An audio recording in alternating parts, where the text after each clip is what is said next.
17 বছর পর কোনো ভারতীয় প্রধানমন্ত্রী হিসেবে নাইজেরিয়া সফরে গিয়ে সে দেশের সঙ্গে কৌশলগত সম্পর্ককে জোরদার করার বার্তা দিলেন নরেন্দ্র মোদী।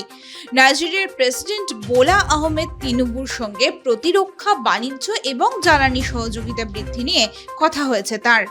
দু দেশ সই করেছে সাংস্কৃতিক সহযোগিতা সহ 3টি চুক্তিপত্রে।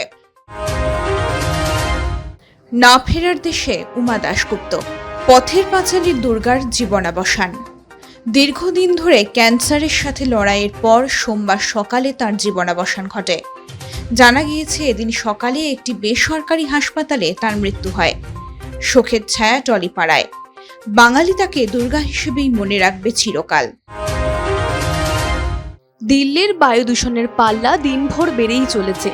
ভয়াবহ বায়ু দূষণের শিকার হয়েছে সমগ্র দিল্লির বাসিন্দারা। দিনে দুপুরে শহরতলি ঘন ধোঁয়াশায় ঢাকা থাকায় দেরিতে চলছে ট্রেন এবং বিমান। রবিবার সন্ধ্যায় সেখানকার বায়ুর গুণগত মান ছিল 455। সোমবার সকালে তা বেড়ে হয় 485। পরিসংখ্যান বলছে সোমবার এই মরশুমের দূষিততম দিনের সাক্ষী থাকেন দিল্লির বাসিন্দারা। দূষণ রুখতে 8 দফা বিধিনিষেধ জারি করেছে দিল্লির প্রশাসন। পরিস্থিতি সামাল দিতে গ্রেডেড রেসপন্স অ্যাকশন প্ল্যান অর্থাৎ গ্যাপ 3 চালু করেছে দিল্লি সরকার।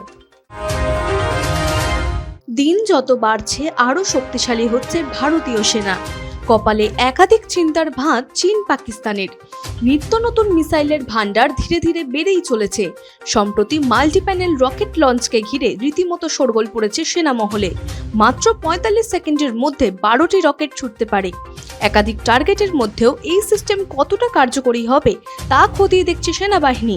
সূত্রের খবর, 3টি আলাদা আলাদা জায়গায় পরীক্ষা করা হয়েছে, কিন্তু কোথায়, কখন, কিভাবে তা এখনো জানা যায়নি। জাতীয় দলের দায়িত্ব নেওয়ার পর থেকে এখনো পর্যন্ত জয়ের মুখ দেখেনি কোচ মানোলো মার্কুইজ। সোমবার ফিফা ফ্রেন্ডলিতে মালয়েশিয়ার বিরুদ্ধে খেলতে নামার আগে অন্তত একটা দিক থেকে কিছুটা স্বস্তি পেয়েছেন ভারতীয় দলের কোচ। চোট কাটিয়ে দীর্ঘ 10 মাস পরে জাতীয় দলে ফিরছেন স্টপার সন্দেশ ঝিঙ্গান। এর আগে মানোলোর কোচিংয়ে 3টি ম্যাচ খেলার সুযোগ পেয়েছে ভারতীয় দল। তার মধ্যে মরিশাস এবং ভিয়েতনামের সঙ্গে ড্র করেছেন আনোয়াররা, আর 3 গোলে হারতে হয়েছে সিরিয়ার বিরুদ্ধে। সেক্ষেত্রে সোমবারের মালয়েশিয়ার ম্যাচটি ভারতীয় ফুটবল ও কোচ মানোলোর সঙ্গে ভীষণই গুরুত্বপূর্ণ। বর্ডার গাভাস্কার ট্রফির প্রথম টেস্টে মাঠে নামার আগে 3 দিনের প্রস্তুতি ম্যাচের প্রথম দিনে 15 রানে আউট হয়ে গিয়েছিলেন বিরাট। এরপর দ্বিতীয় দিনে দুবার ব্যাট করেছিলেন প্রাক্তন ভারত অধিনায়ক। একবার 15 রানে আউট হন, পরে 30 রান করে প্যাভিলিয়নে ফেরেন। বোলিং ডিপার্টমেন্ট সহ পার্থ টেস্টে পুরো দলের নেতৃত্বভারও সামলাতে চলেছেন জসপ্রীত বুমরা। এই পরিস্থিতিতে বাড়তি দায়িত্ব নিতে হচ্ছে ডানহাতি পেসারকে। দ্বিতীয় দিনে বুমরা 18 ওভার বল করেছিলেন, প্রত্যেকে 15 ওভার করে বল করেছিলেন। মর্নি মর্কেলকে দেখা যায় সিরাজের সঙ্গে খোশ মেজাজে সময় কাটাতে, গল্প করতে।